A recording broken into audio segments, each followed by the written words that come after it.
Richard from the Men of the House podcast here. And as you know, my wife and I do caregiving, and therefore we like to work with companies who have a like minded mindset as it relates to taking care of your family.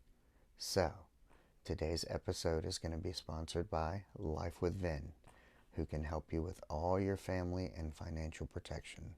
So please take a moment to listen to a word from our sponsor, Life with Vin.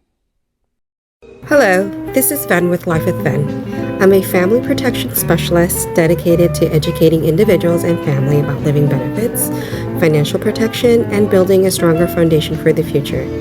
I believe financial education should be understandable, accessible, and personalized, not confusing or overwhelming. Whether it's preparing for the unexpected, protecting income, or creating long-term security, my mission is to help families explore options that aligns with their goals and values. Let's connect. Let's do life together.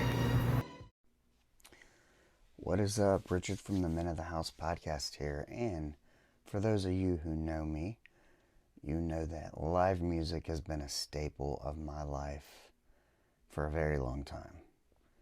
And I've got stacks of concert ticket stubs in an envelope somewhere. I've been to a lot of shows, and live music is just a way that I get to kind of recharge myself and connect with other people. You know, it's like a sense of unity. And this interview that I am presenting is just that as well. It's me having an opportunity to interview Scart or Scott from the Supervillains, who I've been listening to for almost 20 years. As you'll hear in the interview, I think I probably discovered them on Napster when I was living in South Florida.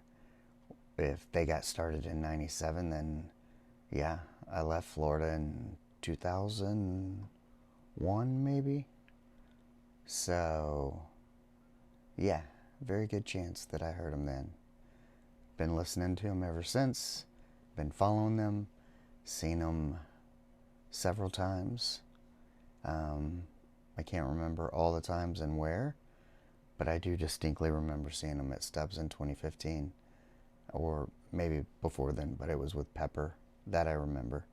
Um, but yeah, we discuss it all, and you know, just a very interesting guy who has survived the music business for this long, and he's a true musician, plays music for a living, every which way, not just with the Supervillains, and he's also into other stuff, such as trapping gators. He's certified, which you'll hear about. So, yeah, super interesting dude. Definitely kind of that central Florida, South Florida kind of thing, and overall interesting guy. Um, and it was super exciting for me and thrilling to kind of get to interview somebody that you've been listening to their music for, 20 years. So, thank you, Scart, and I hope you guys enjoy.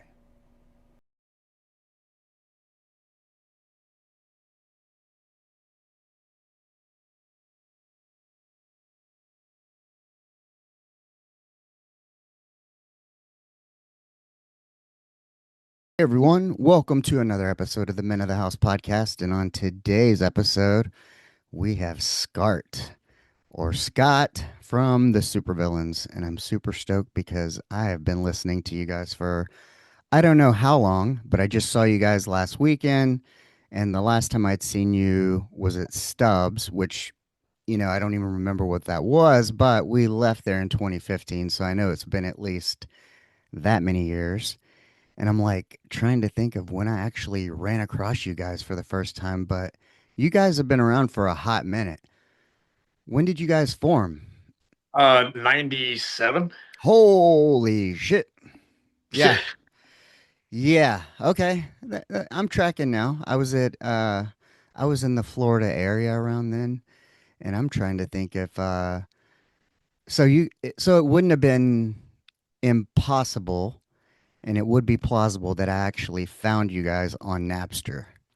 Maybe resin. Definitely. I remember. I mean, now we're dating ourselves, but yeah, I mean, I remember when that came out and we were losing money and stuff, and everybody had our stuff, which to me it was kind of like promotion. It was like, well, if they like us enough where they're going online to steal it, I mean, at least we're kind of popular and it gets the music out there. Like we're not making any money out of it, but we didn't foresee the future. We're like, you get like a half of a half of a half of a half of a penny on a stream. Yeah. Napster is probably going to make more money for you than streaming now. All right. Well, let's start from the beginning. So, you guys are located in Central Florida, but is that where you grew up? Me and Dom grew up in St. Cloud, which is Okay. we're just a little bit south of Orlando. I still live across the lake from it. I've lived on a creek my whole life, 46 years. And Dom actually lives in Port Orange now. We're all spread around the state. BJ's up in Paisley, and a couple guys are downtown, and but like we're all kind of loosely based around Central Florida. But yeah, Yeah. we started in St. Cloud. We were 16, 17. I've known Dom since first grade. So But the like, dude I brought to the show, we sat next to each other in first grade. We're both going to be 50 this year.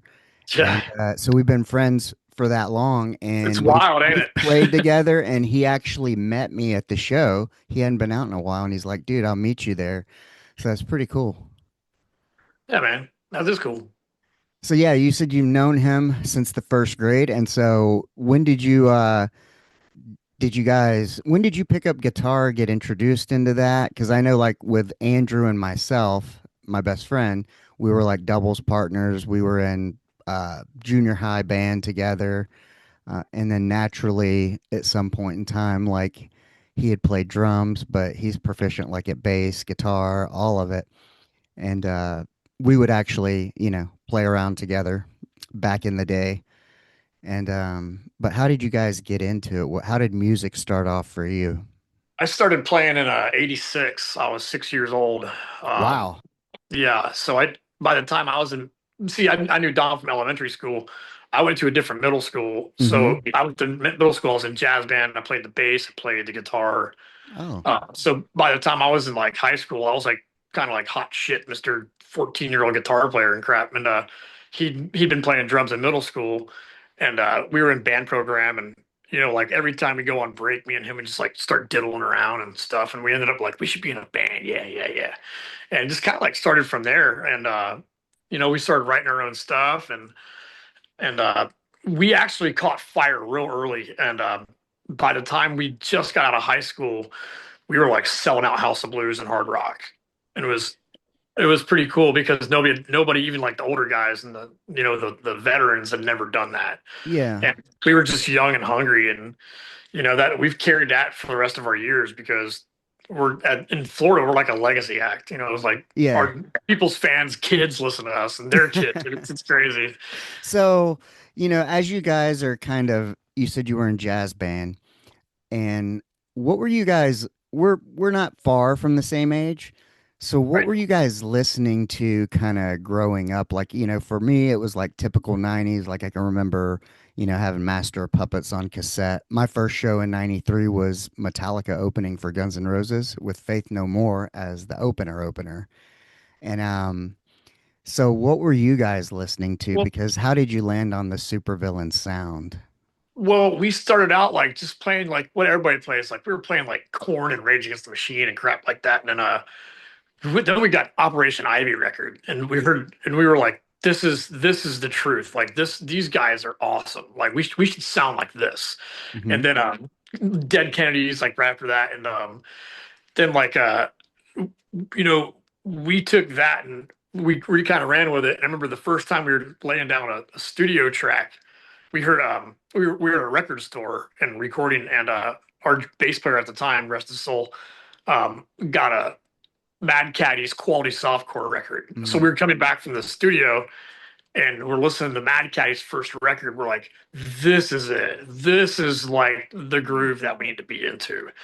And Mad Caddies are some of our best buddies to this very day. My best friend plays bass for it, and I'm godfather of his kids, and like we've toured with those guys a lot. And but you know, the first thing I think that kind of changed everything was the second or first full length we were in a studio, and this guy's like, this engineer's like, you guys sound like Mr. Bungle. I'm like, Mr. Who? And he's like, Mr. Bungle. Yeah.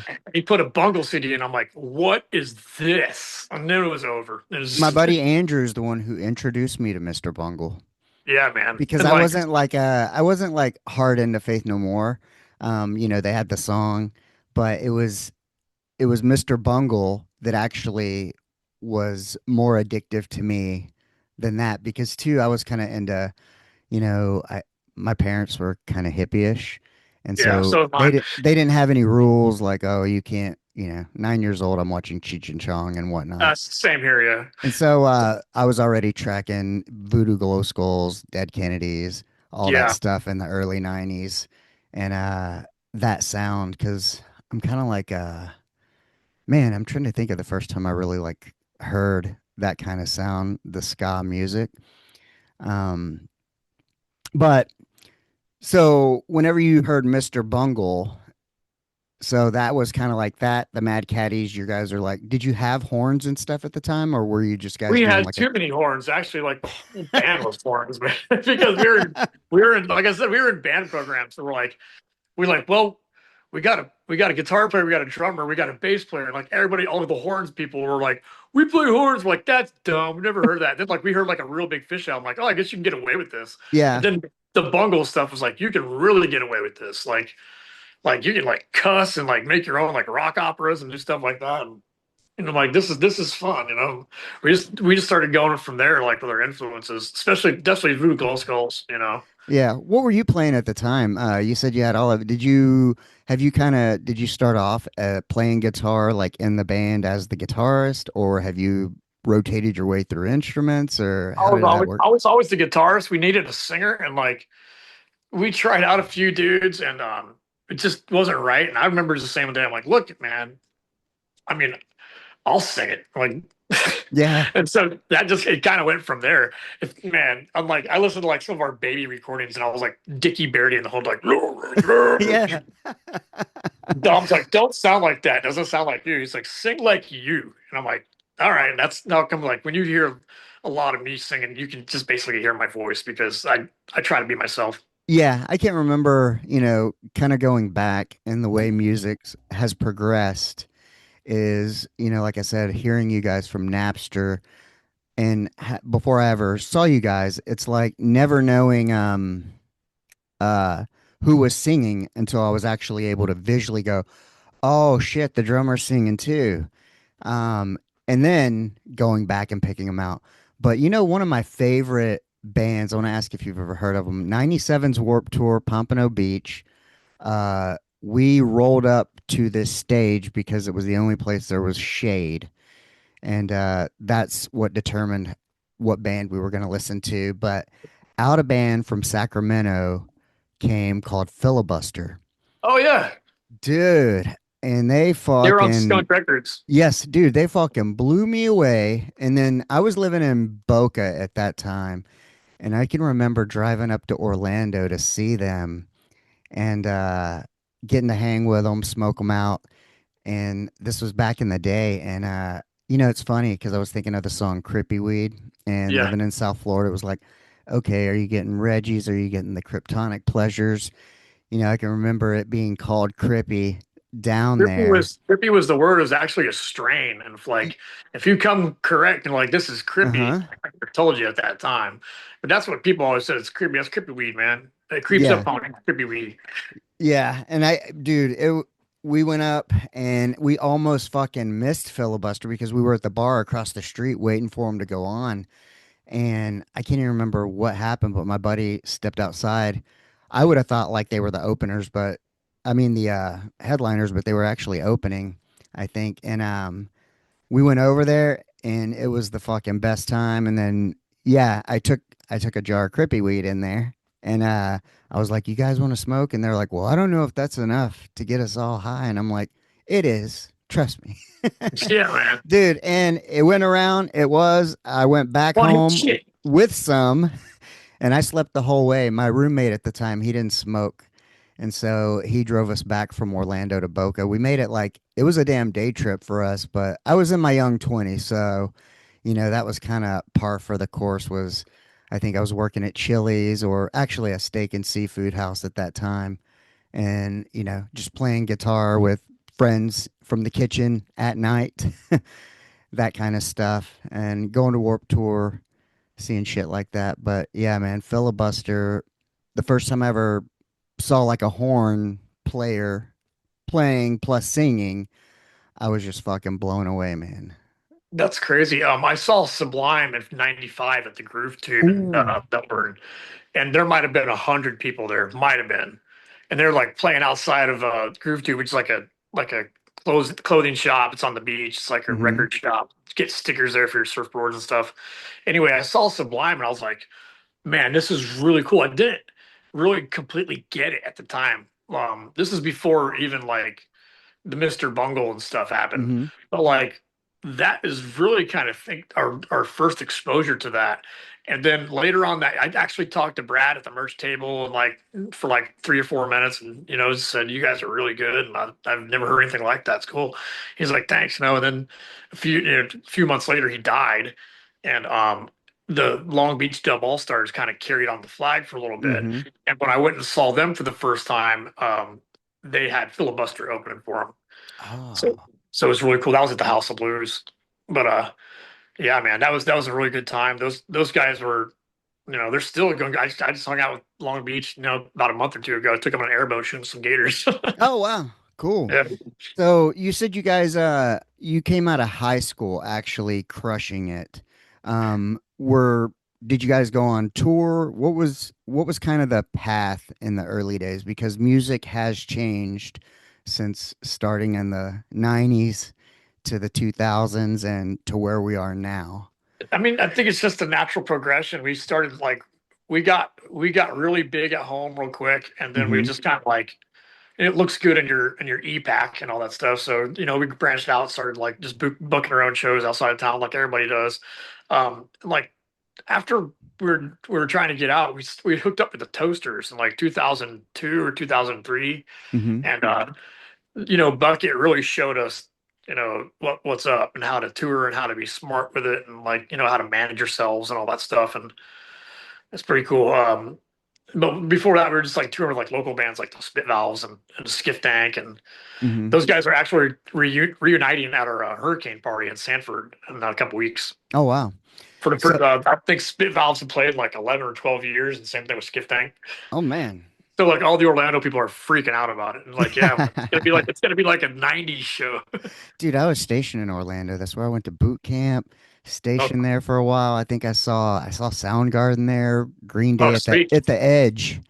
Oh yeah, the Yeah, Edge was bad. yeah. Reverend Horton Heat, I think, opened for Soundgarden one time. But and then when I lived in Boca, Fort Lauderdale had the Edge as well that had a lot of shows like I saw the Toadies there. I would see all I was about to kinds of say I saw shows. the Toadies at the Edge, and it was probably the same tour. 97, he had the blonde Yep, hair. Yep. exactly. Yeah, man. Yeah, that's where I was rolling about that time. The Toadies just dropped a new album like this week. Oh, I gotta listen to it, man. When they They've did got like the 8, 9 albums online. dude, when they Two, did, two, two live records and an EP. I just found this all out. oh, yeah, I haven't seen them since then, but when he did the Burden Brothers, they actually came through where we live in Tyler Right. and played this small show with fuck, like a ska band out of Albuquerque, New Mexico. I cannot remember who they were. Elevated Roots. No, but man, the name it sounds familiar. But they drove like a little Volkswagen bus or something, and they were actually pretty good. And I cannot remember what the fuck their name is. I have their CD somewhere, which would be converted to an iPod, which has I don't know if it still works, if it's still around, but I'd love to get like the 10,000 songs off of that. Yeah, because I mean, I have so much music kind of from that era. And, back in the day, it was people had their EPs, or, you throw a guy a tip and you get five songs. I can even remember my wife and I going to San Francisco. We saw this dude, Sam Johnson, playing in a bar, and, he had his CDs out, and that was in 2013. And he kind of plays local in the San Francisco and the Bay Area, does private events and stuff like that. But he started off kind of as a busker, playing on the street, Fisherman's Wharf, yep, playing in bars, yep, and he's still kind of doing it. And I really think I think it's kind of cool because the formula of how you made it as a band, I think way back in the 90s, early 2000s, and then kind of now, it's just changed so much. And, when I look back, just thinking, oh man, I saw you guys at least 11 years ago. So you guys have been around a minute.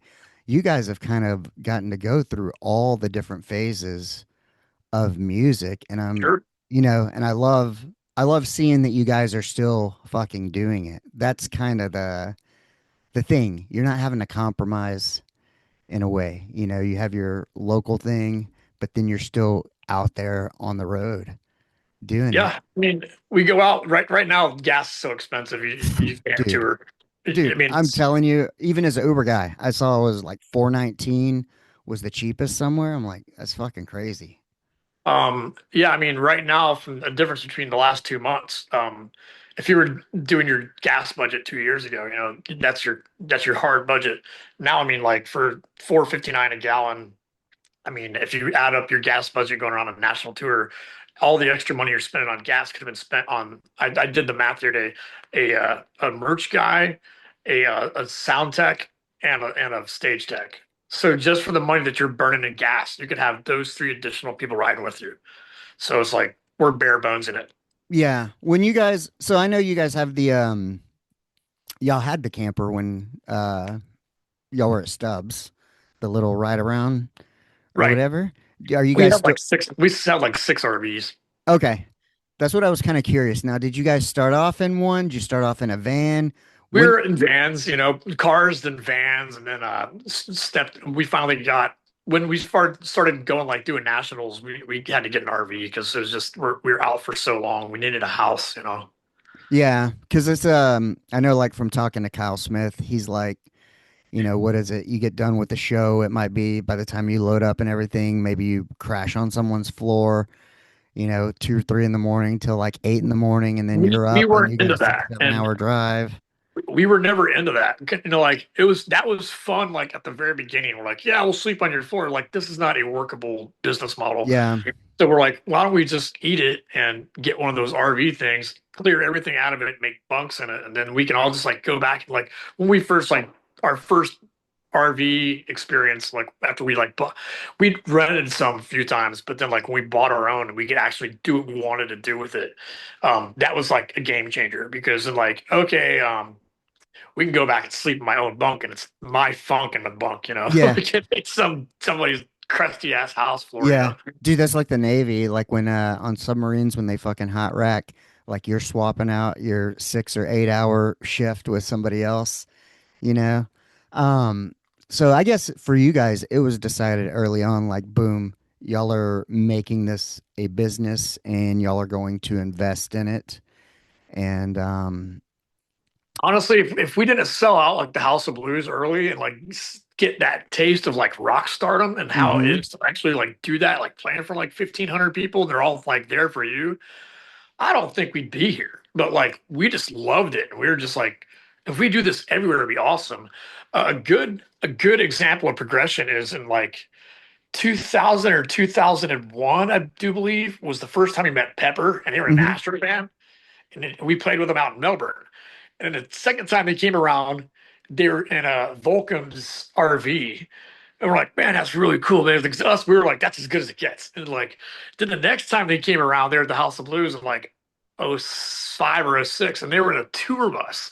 And like, we like went backstage and got on their bus. We're like, what are you guys doing right that we're not?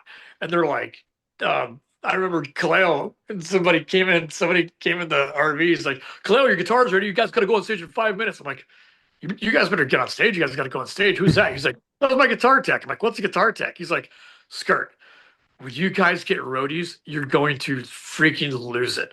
He's like, and I remember they just walked out their bus and walked on stage. I've never seen that, like from Yeah. behind the scenes. I was like, holy crap, here I am setting up my own gear, busting my own ass. I'm like, these guys are in a tour bus. And we were like, we're about to sign to this one record label. I won't say who. And he's like, let me hear the record. And they heard the record. They're like, we're going to open up a record label and sign you. And that's how Law Records started for them. And they signed Grow Your Own. Okay. That's So awesome. and then they signed Pacifier and then they had a roster and then we put out Massive on them and yeah man it was just kind of like the natural progression. We're just taking cues from the people that were above us and just like Hmm. okay, this is the way, and they're that's how we got taught. Yeah. And what has been like one of your favorite tours that you've gone on and why? Fishbone every time. And why is that? they're they're just they're the best live band on the planet. And I don't say that like in jest. I do believe, and if you've ever watched the Fishbone documentary, those guys were destined to be the best band on the planet. And inner struggles and turmoils and stuff really Hmm. messed them up. I've seen probably like three different iterations of Fishbone as a band.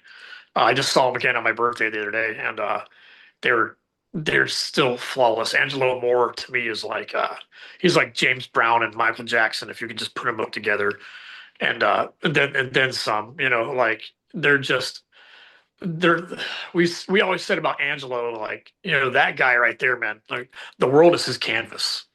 Like that Yeah. guy never gets off stage. He is the genuine article. He is who he is, and that we took a lot of that. Like they didn't care what they sounded like. They sounded like the craziest music in the world, and we were just like every night it was like as fast as I could get my stuff rolled up. And anytime we threw them, I got to get my shit out of the way.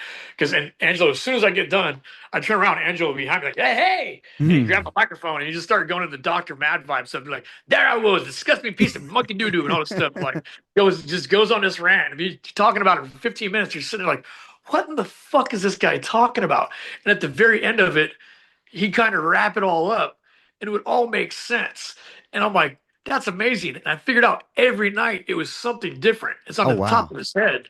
And like, I'm like, these guys are just genius level musicians and just insane poets and performers. And like, man, like I would be talking to their crew and be like, Luigi was like the guy who'd sit there and he'd have to feed Angelo like 100 miles or 100 feet of microphone cable because Angelo would be halfway back in the top of the crowd and Luigi's like reeling it back in. I ain't figuring out to like the end of the tour that he's like the bass player for Suicidal Tendencies and Oh, stuff. wow. Yeah, like their guitar player, Rocky George, is the guitar player for Yeah. Suicidal Tendencies. I'm like, we're walking around with rock stars right now. But like we're on first name basis with them. So like to us was like the coolest thing in the world. I think well the coolest thing about them though, like when you meet them, like it's first and last names. It's like, hi, Angelo Moore, hi, Fish Fisher, hi, Rocky George, hey, what's up, Drake Gibson? Like Yeah. it's a very professional thing because they're gonna make you remember their name because they're bad. Oh. I've just seen so many things with that band. Like just I've seen Angelo do so many crazy fucking things. Like I I can never imagine like being their tour manager or And something like talking that. to him, like trying to, I guess you as a musician and trying to, uh, absorb some of that, how they keep the spirit of it, of performing, of the authenticity of, hey, sometimes it's the same song every night or variations or whatever, but were they one of the bands that kind of gave you that, like for me, live music, that's one of my refreshers, going to see you guys, that was like what It's the only charges way to me judge a up. band. It's the only way to judge them is see them live. Yeah. And so they gave you that feeling that I must get when I see bands. And did you ask them like what how do you stay in the pocket like for the love of it? Honestly, those guys are such like legends to us. Like we don't speak unless we're spoken to with those guys. Mm, Like we're like, oh my God, oh my God, oh my God, oh my God, oh my God, Fishbone. Like yeah, every night. It's still to this day. And like I said, I went and saw him the other day. It was thinking about Angelo. He's got like the shortest memory. Like every hmm time I told my friends I was in there, like I've probably played 50 shows with this band. I'm like, I will have to introduce myself again tonight. Like, hey, what's yeah. up, man? Scott Solid of Supervillains. Who Hey, man. Oh yeah. That one time. I'm like, yeah, the 50 times, but yeah, that's cool. the one time, no, the 50. I'm like, at least I'm in there somewhere, you know. Yeah, did who taught you the most about touring? You know, Pepper probably. Pepper's slightly stupid. Like I said, the toasters earlier on, just how to pinch pennies, and then like we got it with Pepper, and those guys were getting big every night. Remember the first national tour we did with Pepper? I remember their tour manager coach at the time. He's like, "Scart, stop asking if the show's sold out. They're all sold out." I'm like, "Oh, that's cool." So like, you just get used to it every day. Like, then you get swagger. You're like, "Yeah, I get to go in front of a sold out crowd tonight every fucking night." And that allowed us to really like get a hold of ourselves Yeah. and expand ourselves and all that stuff. But I mean, definitely with those guys, seeing their natural progression, we're like the first show we played with them, there's like 11 people in number to like, flash forward like a few years later, and they were just it. After Sublime left that void, it was really like us and Pepper and Stupid were like the only ones really doing it like nationally. It was basically Pepper and Stupid, and then we got invited into the Ring of hmm Honor, and we got to enjoy all that stuff. So, you know, uh, I would I would say it's just definitely by watching your peers and just asking questions. What do you I know there's a lot of moving pieces, but when you're on the road, what kind of what's the most important thing that actually, let's say, fuels the trip or the tour fund? Like I know you guys have merch, like you were talking about earlier, the gas fund. I know if I can, I like to do VIPs because I know that that goes towards whatever it needs to go Sure. to. How do you break down what's the order of importance? What do you look at first? I know you said ticket sales, this, I that, the mean, other. you got to get your guarantee first and foremost because yeah, that's how you set your budget. I mean, you want to you do your budget. You're like, okay, to make it work, we got to sell X amount of merchandise. That's why you saw me at the merch table because Yeah, this day I'm back there hustling. Things I mean, not because I have to. I want to. I like to meet you. I've met you yeah, at the show, and I hung out with you all night because like I enjoy that. If you came and spent your money to come see us, I'm just out there and be as available as I can. yeah, yeah. Which I thought was super cool. I mean, that's We yeah, were taught that from an early age, like to always be back there and be with the crowd. Don't be like some dumbass over there sniffing your own farts and tour bus as soon as you get off. Like yeah, I mean, get back there and be uh, with the people. And that's why I love support, being like direct support because then while the headliner's up there, anybody that comes back there is like, oh, you just got off stage and all this stuff. You can actually interact with people in a cool environment. yeah. Um, what's your favorite place you've played? Our second home's St. Thomas, so it's like I would naturally just go St. Thomas, but like I don't know, Janice Live over in St. Pete's really awesome. hmm For the We did a show. We were out. It was us, Pepper, and Mad Caddies in like '07, and we started this thing called a brodeo. Where at the end of the night, hmm like, what if we all go up there and play a song for Pepper's encore, like all three bands? And then everything at that time, after we started doing it, all the bands caught on and started doing their own brodeos, and but we were the original brodeo, and the song that we did was "Eat the Meat" by NoFX. Oh yeah. So like we would have like the Mad Caddies horn players out there, our bass player playing hmm bass, like everybody have like percussion instruments. Dom and Chuck from Mad Caddies would sing the song. Pepper would just be out there going, "Whoa, hmm whoa," like doing Pepper stuff. And so the coolest show, we're this is like MySpace days, so people were just getting camera phones. They're putting it online on hmm MySpace, and of the Brodeo of Eat the Meek, and like some of it was like, "Why can't we stay where we don't belong?" Having the whole crowd sing it, and I noticed when we got to San Francisco one night, I looked on a Mad Caddies guest list, and Mike Burkett was on there, Fat hmm Mike. I was like, oh my God, oh my God, oh my God, oh my God, oh my God. Fat Mike's gonna be here. And I didn't know that like Pepper and I knew that Mad Caddies was on Fat Wreck, Yeah. but like I didn't know that they were all like buddies like that.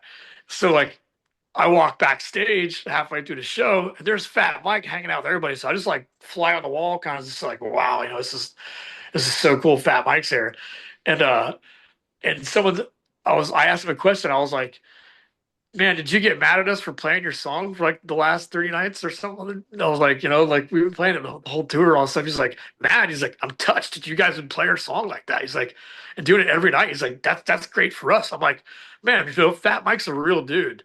And then at the end of the night, and this was at the Fillmore in San Francisco, the Hmm. real Fillmore, the original Yeah. Fillmore. And we were already just like blown away, like that we got to play the Fillmore. And so like I remember for the Brodeo, it was like, all right, at the end of the night, Pepper was like, let's bring up the Mad Caddy, the Supervillains. We got to play this one song. And hey, there's Fat Mike, and Fat Mike comes out playing bass. So he's playing bass to it. And there's a video on it. Maybe I can dig it up for you online and I'll Man. send it to you. But it was like all three of us bands and Fat Mike at the Fillmore. It was nuts. It was that at that point was like anything is possible. Like Yeah. anything, everything is possible. To me, that was as good as it gets. I was like, I can that's imagine. Yeah, yeah, that's one of those things of like I guess amongst your peers, and yeah, I got goosebumps like thinking about it. San Francisco is where my wife and I went on our honeymoon in 2013. It wasn't quite what it is now, but it's just such a great city, like for walking, yeah, for Alcatraz, the sure. Golden Gate. It's kind of one of those People watching. places. Yeah, yeah, historical, like from a historical point of view, so many great things. And we didn't. That's yeah. Well, that's where we saw Sam Johnson, and it's kind of cool because one of his songs, they have this song, it's called "Always Be Together," and Oh yeah, my wife and I we quote that. That's kind of our song. I actually have it on my playlist, but you can't actually get it anymore onto the playlist. It won't even let me share it to my wife. But man, yeah, that was kind of one of those things. And I know he's from Southern California, I think Huntington Beach. And somebody asked him, they were like, oh, you kind of sound like Sublime. He's like, well, where I'm from, if you don't like Sublime, they kind of kick you out, yeah. you know? Okay. But yeah, I saw the Mad Caddies with Ballyhoo. That was the last time I saw Ballyhoo was, I flew up to Philly to go see that show on John's birthday on Ghazi, their bass player. He's our best friend in the world. He's from St. Thomas. yeah, Yeah. I call him my little brother because we're basically brothers. And I talk. He's in Europe. And I just talked to him a minute ago. I'll talk to him every day. But wow. you know Beebs, right? And the Me and Moneymakers? Yeah, Yeah. Beebs. Me and Beebs are the godfather and godmother to his two kids. Oh, And like, wow.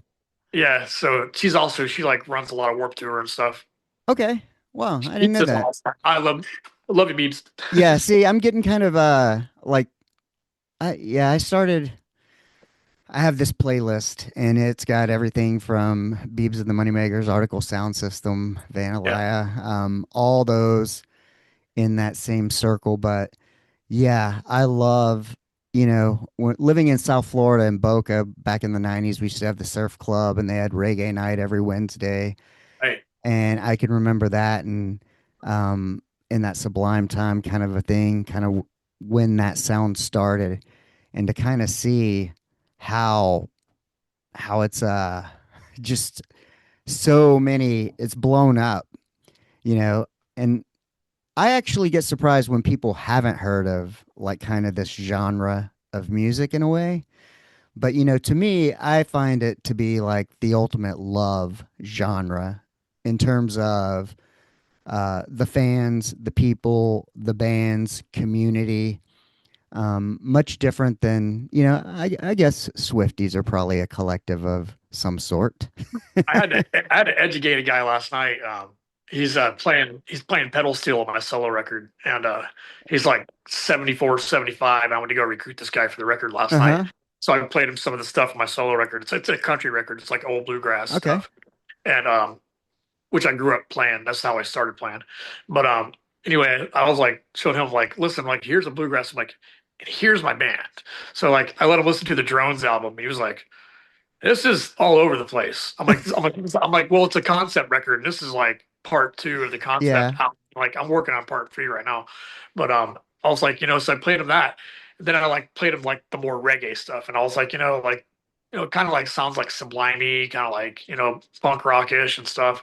'Cause I'm like, but we're basically a ska band, and he had never heard the word ska or Sublime or anything. He's just old. He's an old guy, so it's kind of he was educating me as Yeah. I got to educate him, which is really cool. Dude, He was showing me all around the pedal steel and all this stuff. I was like, man, you're so good. I worked at a music store and we had a pedal steel. His name was Jody. That wasn't his real name, but he was nicknamed after a famous steel guitar player named Jody.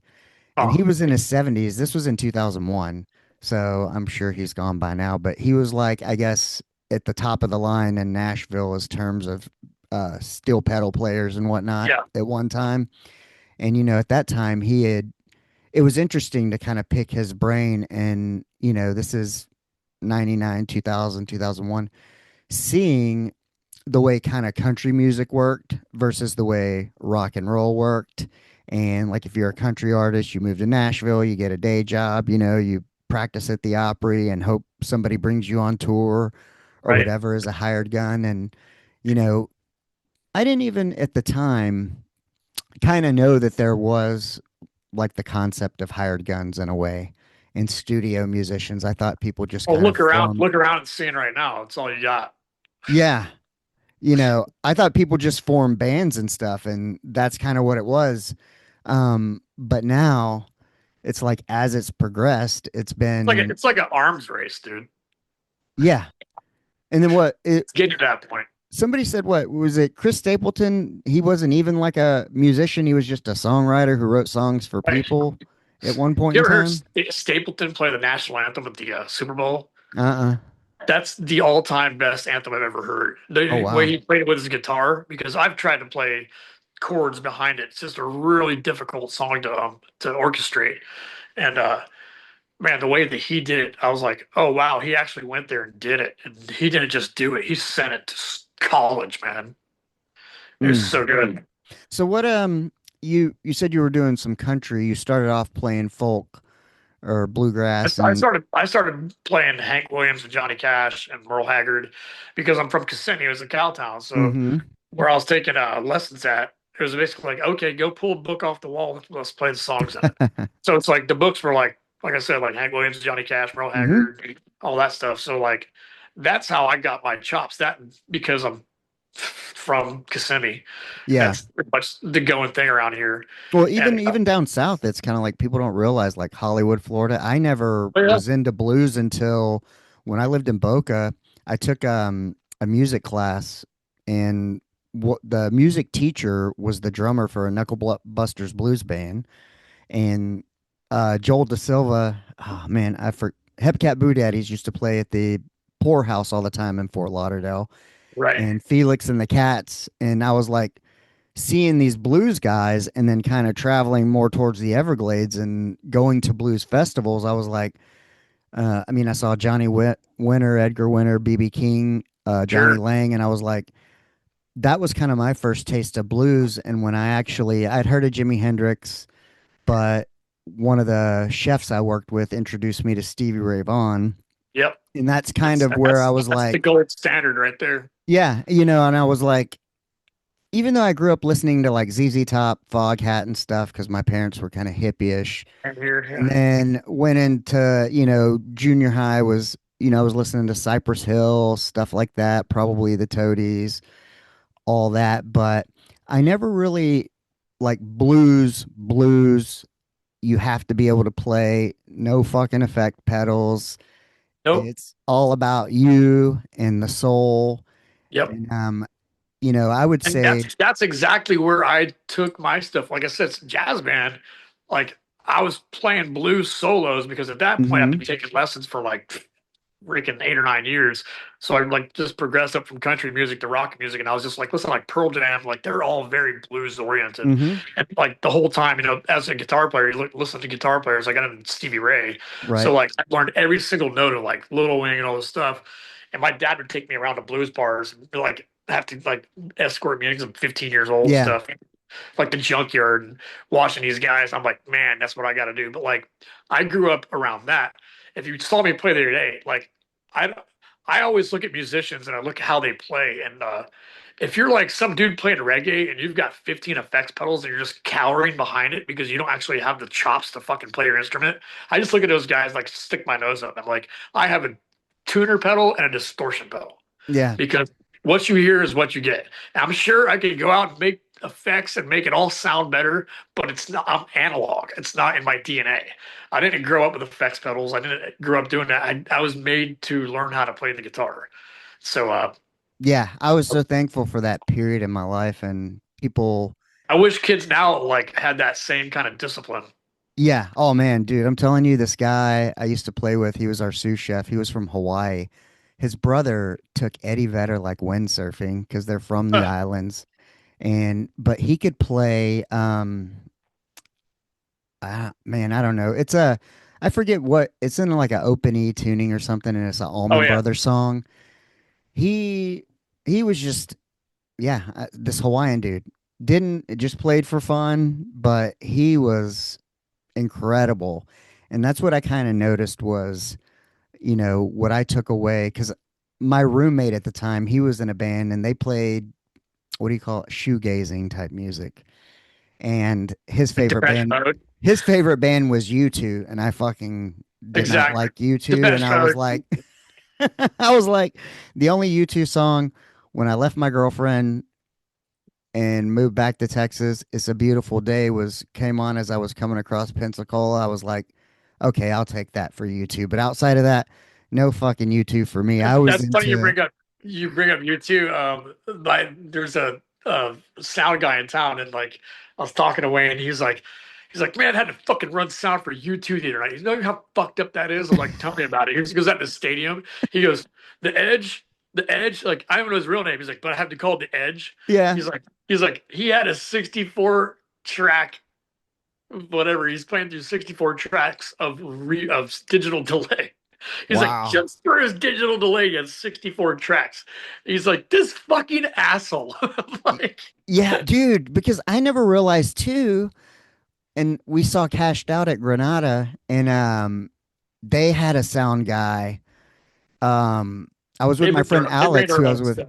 dude, and I didn't realize the amount of shit that guy actually did was his own song and dance there with the keys lit up and whatnot. And I was like, it was the first time I'd ever kind of seen that and was like, oh, wow, there's a whole thing going on here. And there's, different levels, like, um, but I love it all from the raw to they have like their system and you see people.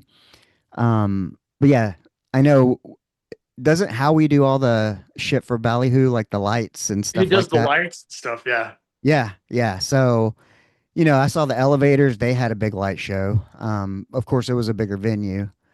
Um, that was good. I'm just happy if my guitar works, dude. Like I see those guys doing that stuff. I'm like, man, that must take a long time. I mean, it looks cool. Like, but I'm Yeah. just, I just want to make sure my guitar's in tune. I got strings and shit. Yeah, actually, speaking of strings and in tune, when I'm listening here to Take Care of Business and when I broke a string on my own guitar, that bend, I Yeah, fucking love that. I was like, oh, when I hear yeah. that every time, I'm like, that's what seeing you guys last week caused me to go back and listen and just reappreciate um something, because I have some favorites on the playlist, but kind of going back and going some that I missed that I saw you guys play live because I don't think I ever saw you guys for that album. I think the What's that? last, Ice Banks? yeah. Yeah.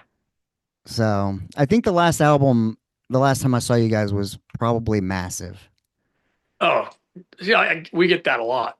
We're like, Yeah. Why don't you play stuff off Massive? I'm like, we've had like, I don't know, like 6 albums after that, a couple Yeah. EPs, step records. But the one with Bermuda High, um, Nice Yeah, Things, did, that's nice things. yeah. I was like going back listening to that. I'm like, man, it's got some really fucking good music on it. And had to re-add a bunch of shit. I'm like, all right, this is going on the playlist long term. Nice. But what do you do? So what's it like in between touring? What do you guys do? Like day jobs? Are you playing? I know I see like some of your I stuff you play play. music. I 100% play music. Okay. So like solo stuff you do. I got a show tonight at like I don't know. I got to be there at like 4. So How does that differ from what it's kind all of country. the It's like style of country music? music. I don't actually. I don't mean to say it like that. I read the room, and I'm playing downtown Kissimmee tonight, so the room's going to be like older people. So I'm going to play like some Hank Williams and some David Allen Coe. I can sneak my own stuff in there, but like I like to play what people like to hear. So I mean, and I play some really obscure shit. I'll play like a lot of Harry Nilsson and like Hmm. just some weird stuff. I play a lot of Toadies. How do you like that? Like what do you like being a musician full time as opposed to like let's say having a day job? Like do you still get enjoyment like let's say maybe from learning a song that you're going to play at a bar in Kissimmee? Absolutely. I mean, that's I love to play music. I can't. I'm addicted to it. I've been doing it since I was a little kid. It's pretty much all I know. And that fishing. but, uh, but Yeah. Um, it's like the other day. I was like, I've been playing this Toady song. I've been playing Possum Kingdom for years, and I was like, what's that chord that they're using that I just can't nail? It's like the sound of it. Like on every record, they have that same sound. It's just such a cool chord. Like it's a seventh. I'm like, I'm playing a ninth. I'm playing it all wrong. So I dug up the tab and I checked it out. I'm like, turn, turn, turn. yeah, I'm like, that's it. I'm like, now I'm the Toady. This is cool. man. So what about the other guys in the band? What kind of shit do they do? Like how does it work? Every, How do well, everybody's like pretty much musicians. BJ's a mechanic. Everybody's just kind of like a plug and play musician. Dom is general manager of a place in Sanford, and he like books all the talent. And everybody comes through. Like, if you come through Sanford, you're gonna play. If you come through Orlando, you're probably gonna play Sanford. If you're gonna play Sanford, you're probably gonna play the West End, and that's where Dom Mhm. books all the shows for. He's also the event coordinator for the city of Sanford. So I mean, there's Sanford's awesome right now. It's like the place to be. It's been the place to be for like 10 years. Oh well. I think yeah, one of the I listened to the Tier 1 podcast with the army guy. I think he's out of Sanford and is it Deland, which is close or Yeah. somewhere? Yeah. So I've heard the name quite a bit, but yeah, so everybody's actually doing music adjacent. Do you ever do studio work for other bands? Um, I've done it. Sometimes people will call me up and be like, "Hey man, can you sing on my album and give me a track?" I'll be like, "Oh, you got some money? I can do it." Like, wrap my head around it and do it. I'll do the best I can, But like, I like just it's kind of like what brings me back to like when what's his name? Tony Iommi or no, not Matola. Yeah, I forget. Jimmy Iovine his girlfriend was the chick from Fleetwood Mac, and I guess she was crazy, and he like locked her in the basement. It's like, look, Tom Petty's coming over tonight, so I can't have you up there messing with Tom Petty. What's her name? The chick from Fleetwood Mac, the Uh, singer. Stevie Nicks? No. Yes, Yeah, Nicks. yeah.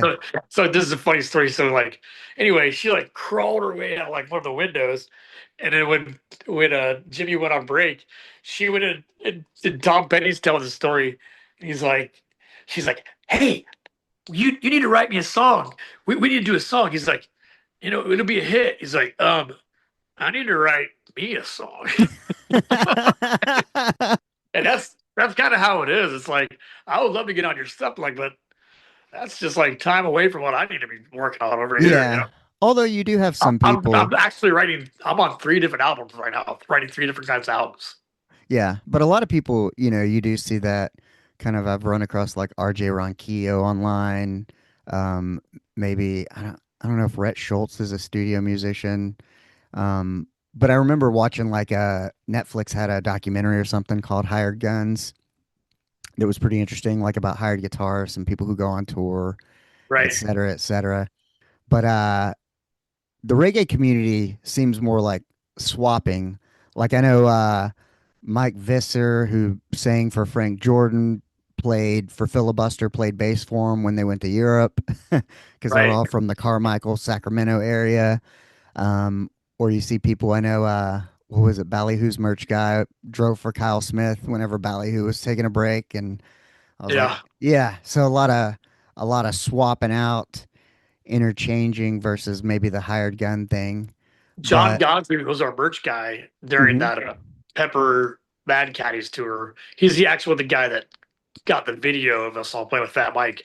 So like he started playing, or he started with us doing merch, hmm and we met him in St. Thomas back in probably like 2000, 2001. yeah, We known him forever. He's like our little brother, and so like he did such a good job for merch that Mad Caddies called him up like, hey, can you do a Canada run for us? And he was like, guys, I don't know how to tell you this, but I'm going to go out with Mad Caddies just for a couple weeks, but I'll be back with you guys. So like, so Mhm. like he went out there and he was like, you know how much merch they sell, and he's telling us anyway. So then he'd go back out with us. He'd be off the road and he'd go out like to Europe at the Mad Caddies, and then now he's in line tech. So like, okay, that's pretty cool, man. You're up there. He's like, yeah. He's like, then he's like going over like Russia or somewhere with Mad Caddies. He's like on stage playing like some of the instruments, and then like flash forward now, and he's playing bass for Mad Yeah, Caddies. he's killing it when So I he's, saw he's him. been with he's been with them for like over 20 years, and like same with us. Like he's been with us for like over 20 years. But like, Man.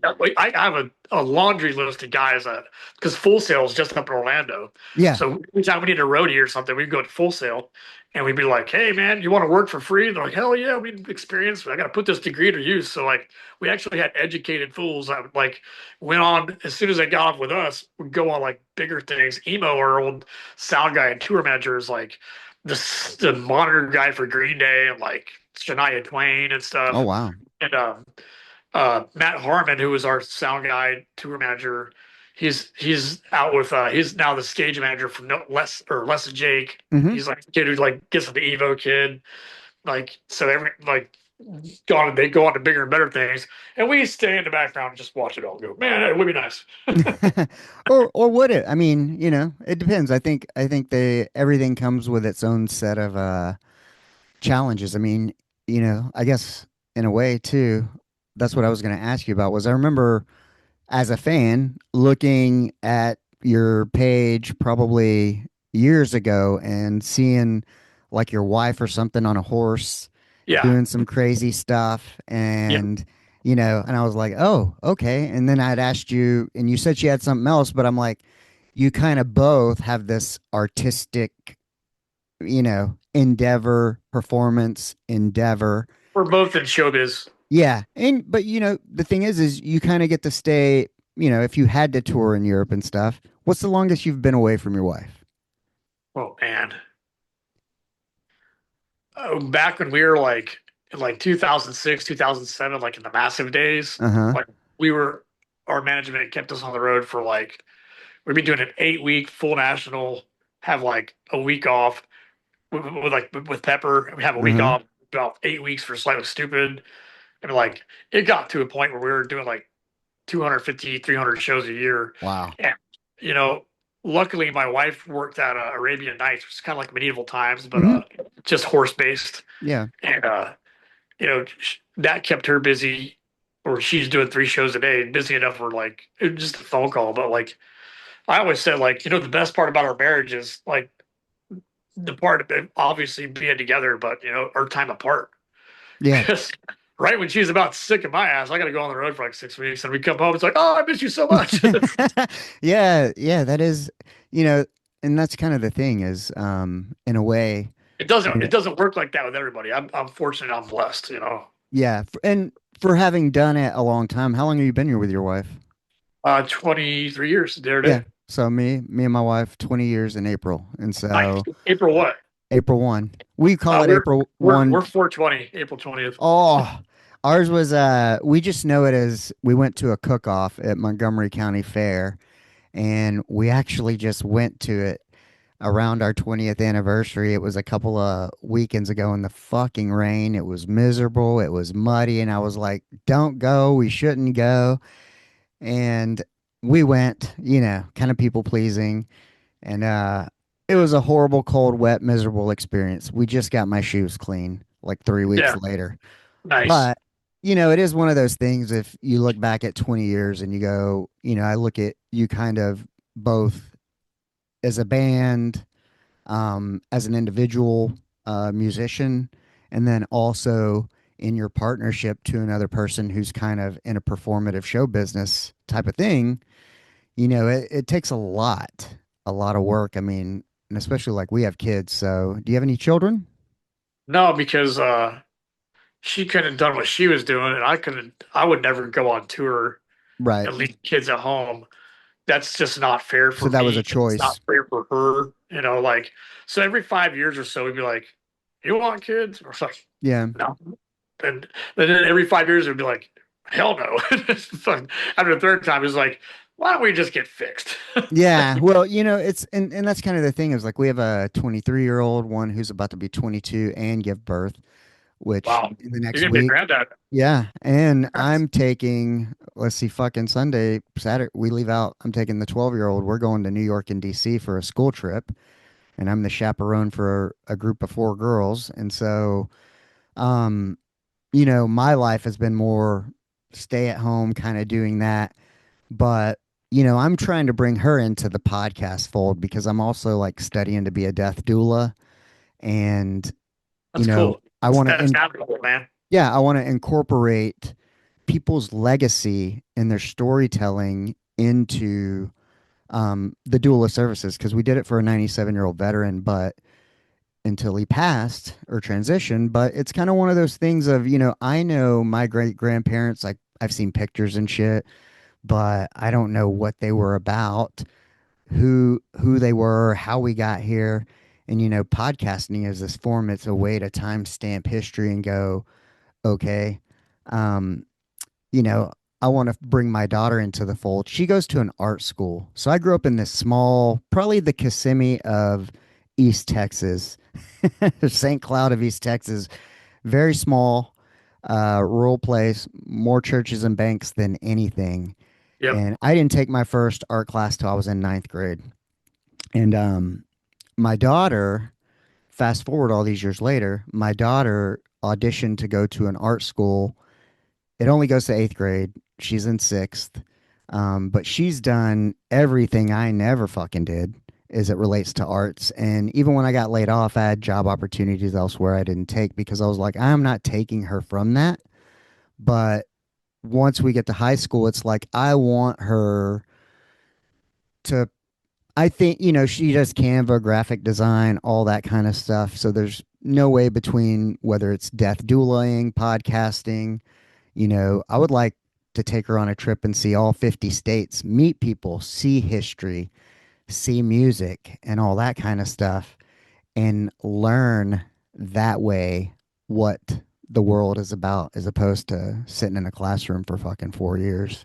And I think living in St. Cloud, that's for me. Like I hear people's like attitudes that you figure out about a guy in St. Cloud, like just from the way he talks. It's like this guy has never been like 100 miles from St. Cloud.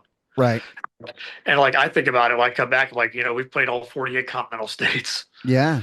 Like I've seen every damn city, and like they're all different, but they're all the same. Yeah. But like you get a pulse of every town. You kind of figure out which is the cool areas, which is the really shitty parts of America. Like, Everywhere's got a Dixie Highway. hey man, don't shit on Dixie now. My roommate got arrested on Dixie Highway. That's why I know. Who's never been arrested on Dixie? That's a short list. Oh, I made it. Yeah.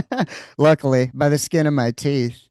But yeah, but it's connection to the people though. That's people are kind of all the same. I think like if we look at it, we all want to love and be loved and we all just are doing our best at the end of the day. I think, you're gonna have your outliers, your assholes in every fucking town, every line of, you know, work, whatever it is. But I think in general, you know, how's that from your point of view as a community type artist? Do you see the community out there when you're traveling? Do you see the Um, togetherness more so than the divisiveness? it all depends. Like, at a show, everybody's kind of like on the same page. Hmm. When you're just like walking around in society, like walking around in general public, like, or walking to a Walmart, and you're either like nobody like looks twice at you, or people are like, "Who's this alien?" Yeah, Like, yeah, I'm like, I'm just looking for the bathroom. I know they're back. I know where it's at. Don't worry. yeah. We live in the RV out front. Yeah, that's about how it is. Fucking, I know I Uber from Walmart all the time, and it's like, oh, just. But where else do you go where you can get literally everything from ponchos and fishing line to? It's not our choice. It's I crap. know. It just It's kind just of like is. yeah. I mean, yeah. It's like going to a liquor store. It's got to Yeah. be close. Yeah, what we've been stuck with. Um, Right. Let me see.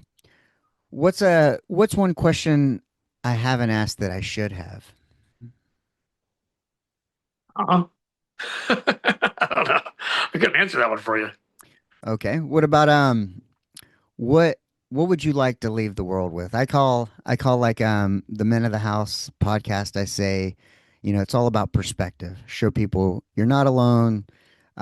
Maybe if you can change the way you view something, you can put a positive spin on it. Um, do you have any words of advice or any techniques you've used to alchemize, or maybe a story that has turned out to be the best thing that's ever happened, but didn't seem like it at the time? I would say don't be afraid of your own abilities, and don't be afraid to like express them, because, like you said, like the reggae, everybody wants to be sublime, and that's kind of what it is. Like most of 90% of the circuit is just once you sound like Sublime, you've made it. It's like, well, no, you No. have just sound like Sublime. Where are you in that? So like that's why like people don't they're like, oh, Supervillains are a ska band. Oh, Supervillains are a reggae band. Oh, they're a punk rock band. Like you can't put a finger on us. You can't Yeah. AI us. AI could not make us up. And that's kind of like the goal of it, because we take so many influences from so many people, and we don't want to sound the same in every song. We want to follow St. Thomas Yeah. with country song with lap steel, with Purgatory from Robots, which is just like Oh, the I most love hardcore gutturals and stuff in there. I mean, fucking like Purgatory. I forget about just that just one. just to switch it up, and like just to keep the audience on their toes so they don't get bored. And if you're in the crowd, because if I was in the crowd, I'd be going nuts. And if the crowd's going nuts, then we did our job. Man. Yeah. I think about Don't be afraid. Purgatory. Don't be afraid to be who you are, because we had influences, and then we just kind of discovered ourselves. We're like, why? What's going to separate us from that? It's like, well, not being that. It's like, we could, like I said, when we were young, like Sublime was kind of like what we that groove was that. Then we heard like the Mad Caddies. Then we heard like Bungle, and we heard Fishbone. We're like, wow, you can actually get away with that. Like these guys are really good. Mm. It's not, it's still to this day, it's not going to make it the most money, because it's not like pop friendly. It's not radio friendly. A lot of our songs are completely abstract, but like it's us. And at the end of the day, if I'm comfortable with it and I'm happy with it, then I did my job for myself, for my mental health. And how do you factor money into the music equation? Just In make enough term money where you can make it work. And when you get home, like keep playing. Like I play like 4 or 5 shows a week, man. Yeah. Either villains or by myself. And And that's like kind of I never where stop, never sit on my hands. I'm always playing. I'm always and like I make money doing it, and it's great. I make tips, and I make friends, and I get to play yeah. songs that I like. And It's like that true musicianship. And that's what I love about having the opportunity to interview you, having been around for so long and gone through ups, downs, still out there doing it, but still a musician true at heart. Because, in this modern era, when you ask kids, they're like, oh, they want to be an influencer or a YouTuber. And I think back in the day, a lot of they're so people, screwed, these kids. yeah, a lot of people wanted to be a musician because it brought forth the similar thing of what kids want nowadays as an Oh influencer and God, or people YouTuber. still bought like tapes or CDs and stuff. We would be having this conversation. You couldn't get a hold of it. We would Yeah. be selling so many CDs, but now it's like, it's just everything's so available. You can just, put a playlist. Like, give me a playlist, Siri, and like, like there it is. Yeah, but to see somebody who sticks in it for the love, and you're still playing the true musicianship of it, and that's what I love. Do you mentor anyone? Do you give guitar lessons? Anyone that you can impart this be yourself knowledge? I should, but I'm not the best teacher because I'm kind of a dick Well, when it comes to music. But like I don't have the patience for like beginners. I mean, mhm, I wouldn't mind like if somebody that kind of knows the ropes. I'd be like, all right, well, check this out, and just like stylistically speaking, like right.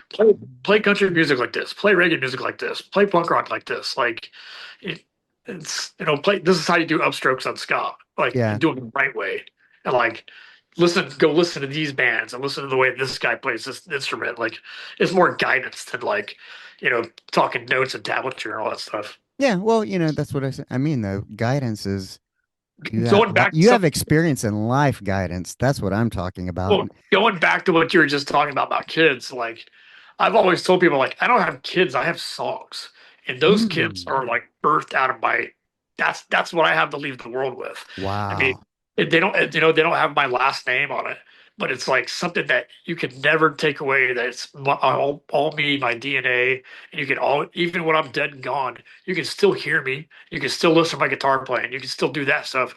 That's my legacy, and that's good enough for me as far as kids, because I can make a kid who turned out to be a fucking piece of shit and be like, that guy did it. Dude, that's one of the most profound things I've ever heard. And the truth to that, like you said, the DNA of it, because, you know, music truly is, I think, a feeling. I mean, I started listening to it when I was 7. I was a sick child, so my parents got me a boom box with Foghat, ZZ Top, and the Yeah, Stray Cats when I was 6 years old, and I latched onto that because I couldn't go outside very much. yeah, And when the damn dual tape deck with the phonograph on top came out, my dad had a stack of records there for me to listen to, all their shit from the 70s and yeah. 60s. And that's music kind of has always been my first love. Um, and so having the opportunity to go out and see it, I still enjoy it. I hadn't seen live music since November until I saw you guys, and it was a much needed release for me. It was my supercharger, I get and it, man. to get to meet somebody I've been following and listening to for a long time, and to get to interview you is actually just extra cool. So I certainly appreciate it. And Hey, man, glad to be here. Glad we're friends. I'm glad we're friends. man, some of the words you've said too, though, I think I think they're going to speak for themselves, especially as it relates to those are your children. And I think anybody who's on the fence about should they have kids, especially if they're musicians or artists of any sort. My wife will Um, be over here cooking dinner, and I'll be sitting over here writing and just cursing because I can't get like one line right. I'm like, everything has to be perfect. I hate to say it, but like as a lyric writer, I'm a perfectionist. mhm. I'm a writer. I'm a poet first, but like everything has to be in, the iambic pentameter has to be correct. Everything has to like go in there perfectly, or I did a bad job. So like I'll be sitting over here, and I'll be thinking about it for days. Like I had writer's block for 4 years, and it kind of went away about 6 months ago. So it's like all these suppressed thoughts I had for songs are all just flooded right now. So I'm usually sitting right here on the couch with my guitar, with my lap steel, with whatever I have, and just like writing stuff. I've got like stacks of notebooks What over here. caused the writer's block? Probably medication. Yeah, When I switched my medication, it was like boom, instant right back. man. Hmm. Man, that's got to be tough. That has got to be tough. I mean, I didn't realize that I hadn't wrote a song like for like 4 years. And Dom was like, "Hey, and people were like, hey, when the Villains coming out with a new album?" I'm like, "We just put drones out." I'm like, I looked online. I'm like, man, that was 2021. Like Yeah. shit. Like I, Huh. yeah, I talked to my doctor, and I'm like, I need to get off this shit. So she switched me up to something else, and it is better for me and helped me Yeah. get right back in the game. If not more. How do you mental health and music? how does that go for you? It's kind of a goes both ways. Sometimes you drive yourself crazy with it, which was my kind of what I did. Sometimes a lifestyle just can make you go off the rails, and that's kind of what started with me. And yeah, I would say music to me is just my saving grace. It's like something that nobody can take away from me. That nobody can. I mean, I don't want to be like an ego guy, but like I hold myself to a standard. You know, like it's got to be this good or it's not coming out. And so like it's to me, it's just kind of like people like play video games. I've never played a video game. Like I would rather pick up guitar and try to like that's my campaign. You know, is writing the song and making it happen. And they're like, ha, like when you beat a video game, like I beat a video game. People are like, that's great. Gay. Like I'm like, but like what I do, I'm like, I did a thing. Check it out. Listen to this. Like, Yeah. What's the so when I played guitar for like 10 years straight, and I used to play, I dated this girl, she played harp, and then we broke up. Kind of stopped playing. And now I've been with my wife for like 20 years, and my daughter's kind of stealing my guitars, and I'm hoping her right? she's in this age of like yesterday she didn't want to go get her nails done. I'm like, yes, because you can't play fucking guitar with nails. Nope. And so I'm like, she's at that age where like you got to choose between nails or fucking playing guitar. Right. And but man, I had a fucking brain fart when I said something about I don't know where I was going with that. Mental health. Mental health. Still, I'm like blanking, blanking. Must be the big chief. What? I mean, lockdown did it to me. Oh, yes. Okay. I was gonna say 1 year for Lent, I gave up playing guitar for 40 days and How 40 did you do nights. that? And I gave up listening to music. Whoa, you're in Um, the dark. You're in the I wilderness. only read and listened to talk radio Well, for that's 40 days. all I listen to all day is AM sports radio. Like when I'm driving around town, my wife won't even let me put it on the radio. But like, I'm like, that's really what I want to hear. You know, Yeah, so I like was gonna ask you, what's the longest you've ever gone? Because you said, "Hey, I'm sitting here with my guitar." What's the longest you've gone without picking it up? And was it intentional? I couldn't tell you because this never happened. Okay. I would have to have like a broken arm or something. And then, yeah, then you might figure out something else to do, a different instrument to play. I don't know. I'd go fishing. That seems to be that's a big Central Florida theme. Well, we catch big fish and we're the best at it. So, Oh, really? What kind of fish do they have around there? redfish, snook, flounder, sheephead, Now, specks, are these on the bass. ocean side or are these lakeside? Both. Okay. I live on a creek that goes out to East Lake Toho. So, Now, what um, about alligators? You got alligators in that creek? yes, sir. That's also one of my passions is to be an alligator hunter, certified by the state. Get permits every year. Oh, wow. How long you I been doing manage. that? I have a 6 acre property, and they come on my property, so I got to manage them. Man. And I like to taxiderm the heads. Because I know what uh people used to like jet ski. What do they call it? Like if you alligator hop up and down the creek, like Jet ski. on a jet ski. You know the old school jet skis that Oh yeah, like wave runner. yeah, but the ones you stand on. Oh yeah, Yeah, this guy, he used to like West Palm Beach.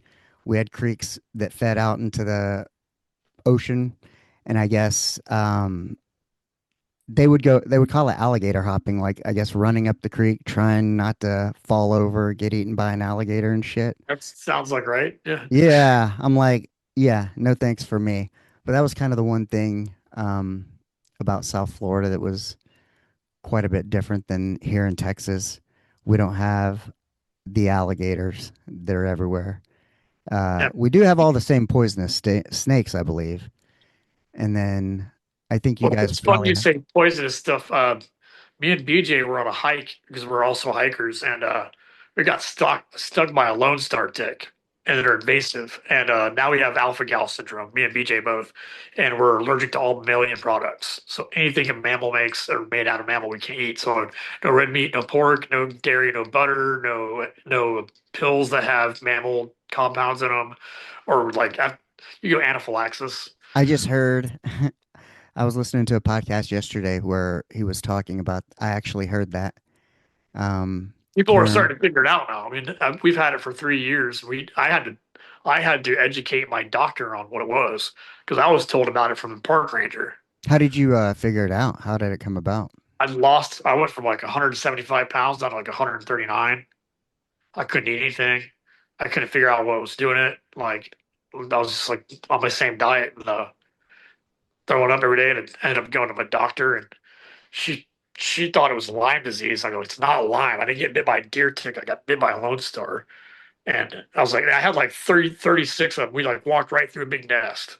So Oh, I got shit. hit by so many of them. And so did BJ. And, you know, if, some people have it where like they're fume reactive. Like what gets me is like walking down like a racetrack or Circle K, like they got like the sausages on the rollers. Yeah. I smell those, I'll start getting hives and start freaking out. What? Yeah, man. It's that serious? Oh yeah. I was sick. My mom brought me some vitamin C, and I had to started having a huge reaction. It takes 6 hours.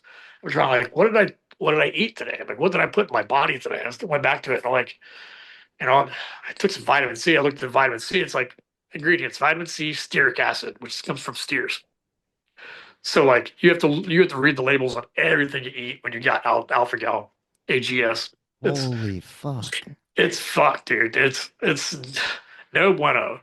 But like the thing that put it in perspective to me though is like you have like five new doctors, and one of them is a hematologist, and it's like Florida Cancer Institute is where it's at.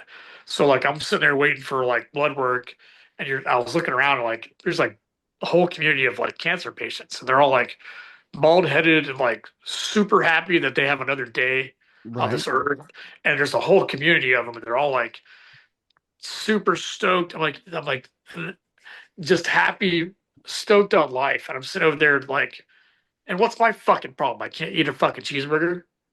Like, I'm like, that snapped me right out of like my depressiveness and the woe is me shit. Like, Yeah. you always have something way worse. And like, to me, I got alpha gal and I got to deal with it.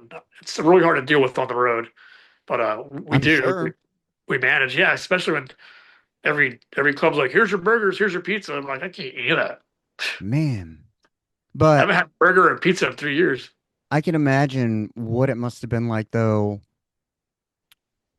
like that initial flare up you get, like you think you eat bad seafood, something like that, and then you're like, "Oh no." It takes what time? A few. Takes 6 to 8 hours for reaction to show up. So like before I got diagnosed, I was still just like eating what I was eating. It'd be like say it was like a Burger King burger or something. Right. Like yeah, and like 6 hours later in the morning, I'm sitting there throwing up in my bathroom. My wife's like, "You do this every day. What are you doing?" I'm like, "Just I'm not doing anything different. I know what happened." And then it took 6 weeks for everything to start really showing up. And I think it happened at a festival up in Virginia Beach, and like we were playing with like Wiz Khalifa, Stephen Marley, Sublime was there. Mm-hmm. Um, all these like huge acts right behind me. I could not get out of my bunk. I was just throwing up everywhere, like just not interested in anything. And that was the catalyst. I was like, I got to go see a doctor. And I told her a blood panel for alpha gal, and it came back. She's like, "Oh yeah, you got that thing you were telling me about." So I was like, "Great." What made you suspect it? You said you talked to the park ranger and Park ranger friend of mine, she was a big girl, mm-hmm. and I was talking to this chick at a show, and I was like, "Man, she's a really pretty girl." And she's like, "You don't even recognize me, do you?" I'm like, "No." She's like, "It's me," and told me her name, and I'm like, "Well," she's like, "I lost 100 pounds." I'm like, "How did you lose 100 pounds?" She was like, "I got bit by this tick called a Lone Star, and I have alpha gal, and I'm allergic to all red meat and mammal products." And she told me about that about 6 months before because she knew that we were hikers and that we trying to cross the Florida Trail and all that stuff. Mm-hmm. And she was like, "Yeah, you gotta look out for those ticks." And we didn't even think about it. Like I was making I'm making fun of it like backstage of the band. I'm like, oh, my kick bites, kick wounds. And then Tom's like, Yeah. you're so gross. She's a swamp rat. I'm like, oh, shut up, man. So I'll give you a tick bite. And Mhm. then like we're laughing about it until it actually showed up. And, oh my God, now we have this disease. And There we are. what's the prognosis of it? Are they going to come out with anything that can cure it? No, I don't think Oh, they are. But yeah. I'll be dead. I'll be dead and gone by the time those studies are done. Shit, who was it? I think it was Joe Rogan said Evan Hafer maybe has it from Black Rifle Coffee Company, the guy who founded that. Got bit Because by it. a lot of guys that like hunt for turkeys, they're on their bellies and Mm-hmm. go through the woods, and it's an Mm. easy way to get ticks. Is there turkeys over there in Florida? Dude, I'm texting them too. I texted those guys too, man. Man, I never saw wild turkeys till I went to Oh, dude, I've got Kansas. probably 12 in my property right now. I never saw any when I was in Florida, but of course I spent more of my time in the Boca, Fort Lauderdale area. Probably saw Yeah. more tracksuits and iguanas Trust me, than I there's turkeys down there, but they're two-legged dragons. jive turkeys Yeah, dude. on the other side of Dixie Highway. Yeah. On the 101. That's what yeah, my roommate, the one that played the shoegazing. I was like, why don't you go over to the blues bar and sit in on the open mic night at the back Oh, it's like room? when I first started playing at the Cracker House in St. Cloud. They're like, Uh, I'll walk in there with dreads down on the bottom of my back of my calves. They're like, what in the hell is this fucking guy? And go up there, and there's a Confederate flag on the stage. Just bring my guitar up, set up my shit. There's like chicken wire for the fucking shit. I yeah. start and I start playing country music. And they're like, holy fuck, that dude sounds like Hank Williams Jr. I'm like, what? Any banjo or mandolin? Yeah, there you go. Both? Do you play banjo? Yeah. Yeah. On my country record, I play banjo up and down on it. Okay. And do you play any horns? I played sax in high school and middle school. Holy shit. Damn. So you I played in drum line with Dom. and the drum line. Yep. I think that's about all that my daughter's art school has. They have a drum line.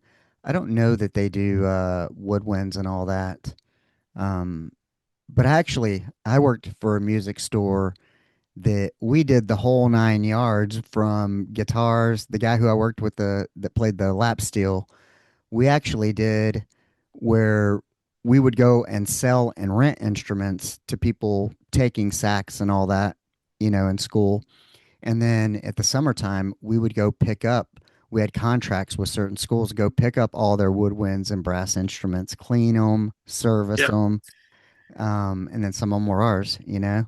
And so that was kind of wild, but it was kind of cool because you also got exposed to. We had a guy in there who was a luthier and repaired guitars, um, violas, cellos, and did Right. all the woodwork and stuff like that. And I was like, that's pretty cool to kind of see because you would never guess it in this small little music store in kind of in Conroe, Texas. And Yeah. yeah, this Like is I said, that guy that schooled me last night, the pedal steel guy. I go in there, he's like, well, after I played him some stuff, he's like, well, let me show you some of the stuff that I've been working on. And he goes in there and it takes him back to his analog recording station. It was like going back, it looked like a 1998 studio, like aerial slide faders and all that stuff. And he puts this record on. And it's like like oh banjo and some mandolins and some fiddle. And he's like, all these are me. I'm like, what? Like pedal steel, lap steel. I start looking around the room like, yeah, he's got fiddles and he's got mandolins. But this guy, I call him by the guy who owns a guitar shop who I've been taking guitar lessons since I was 6. He turned me on to this guy and I called him on the way back. I'm like, that dude is the boss, man. I'm like, that's what I'm gonna be when I'm 75. Is that dude like, well, I hate to toot my own horn, but check this out. Like, well, but that's kind of that what I'm talking I about, was like blowing the hell away, dude. true musicianship. Now, are people you said he had like total analog setup. What are people going nowadays? Because you have streaming, which is this whole digital thing. And in terms of recording, how has that changed? And do you see people having this kind of desire, like My daughter wanted a fucking record player, like people going backwards, back to old Yeah. sounds. Nobody's buying CDs, they're buying vinyl because vinyl sounds the best. Vinyl's something, it's like what Dan, our producer, says.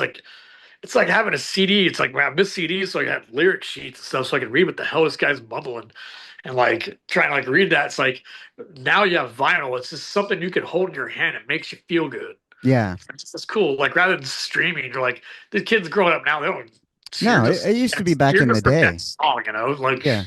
don't even Back know in who the the band day, is. even getting a CD, remember when they came in the long boxes and Sure. then they shifted them out to just the CD without the long box? But, it was a whole experience actually going to Hastings or was it Peaches in South Florida? Um, Remember the art? We got to release our album at Virgin Megastore in downtown Disney. It was a mm, big fucking deal because that was like the place. And like, then we saw it close down after it went to consolidate. There was only like a little thing of CDs there. They're selling video games, and they had to close it down. man. Yeah, that whole thing, like half price books is probably might be the closest thing that they're carrying vinyl and CDs and whatnot. Yeah, But it was kind of a whole like experience to get an album. Um, I know back in makes you those feel. days. You can feel the art. You can see it. It's something you can hold in your hand. It's a physical thing rather than just an audio thing. We would actually go get a new album, my roommate and I, and we would put it on. We would black out the room, put on the lights, and smoke a J and listen to the album start to finish every time we got a new album, just to see what it was like, you Yep. know? And And I'm an album guy. Like I got to hear the whole band. I got to hear the whole. I got to hear like the 14 songs. You know. yeah, I'm kind of getting into my daughter wanted a record player, and then my wife had found one. I got one kind of behind me, and I'm like, well, I have a few like old Blind Melon vinyls and stuff my buddy got me, and now I got the Massive album, and so I'm like, There I you think go. I'm gonna start getting into, a few pieces that my daughter can have when I'm gone, because I mean, Sure. it's all mostly for her, like any of the signed guitars, drumsticks, all I the got all kind my of shit. parents' finals. You know. Oh yeah, what is that Yeah. So collection like? shit, man. That's all they had back in the day. It's deep as you can imagine. You know. It's like my tape decks. You know, like my tape collection. It's like all your Yeah. baseball cards. You know. How are you do you go through them quite a bit? Like Oh yeah, I'm like, oh, Frank Zappa, Frank Zappa, Frank Zappa, Frank Zappa, Frank Zappa. Yeah, yeah. now I how do just you what I take off there today. I got the man from Utopia and Waka Chewbacca from Frank Zappa. I was like, yeah. what were your parents like? How did they influence you? Oh, they're awesome, man. They're hippies. They're Yeah. the best. They've been married for like 56 years. How did They're they make awesome. it? How did they make it to Florida where you're at? They they're natives. They're from Really? here. Yeah. Huh. Not necessarily like they came here when they were kids, but like when Disney was being born, but Yeah. before that So was did they built. work at Disney? No, never. None of us has ever worked for Disney. They were both teachers. It's kind of one of what did they teach? My dad was like in administration, and my mom was she taught like emotionally handicapped people with special needs and stuff. Okay. Yeah, so you They're both definitely retired educators, Small Seal County. had an interesting so you definitely had a perspective, I'm sure, from your I'm mom. the only one in my family who's not a teacher, and I'm like, I'm just a different kind of teacher. Yeah. I'm Yeah. like, I'm not book smart, I'm street smart, and this is how you do it. How you siblings? I'm a sister, and she's the head of the psych department over at USF. Of now in an educator sort of sense, yeah, because Yeah, I come from a hospital background, so you say psych department, I'm thinking psych holds and no, psychology. okay, yeah, is that University of Southern Florida, is that in Tampa, or UCF in Orlando? No, USF. They're the UCF's rival. Oh, which one's USF? Where's that one at? It's in Tampa. Okay, I thought so. Well, I hope you enjoyed that interview. Given it's the last week of school and summer's upon us, I'm hope to be resuming more interviews. So, make sure you're subscribed so you don't miss any interviews, as well as my Unfiltered Friday solo rants. I'm also trying to grow the YouTube channel, so please head on over, hit subscribe, and if any of your friends or family aren't subscribed, send them on over so they can both visually see the podcast and the audio version also uploads to YouTube. That way, if any platform's down, you can always head on over to YouTube. So, help me grow this organically. And while you're out there, always remember to go out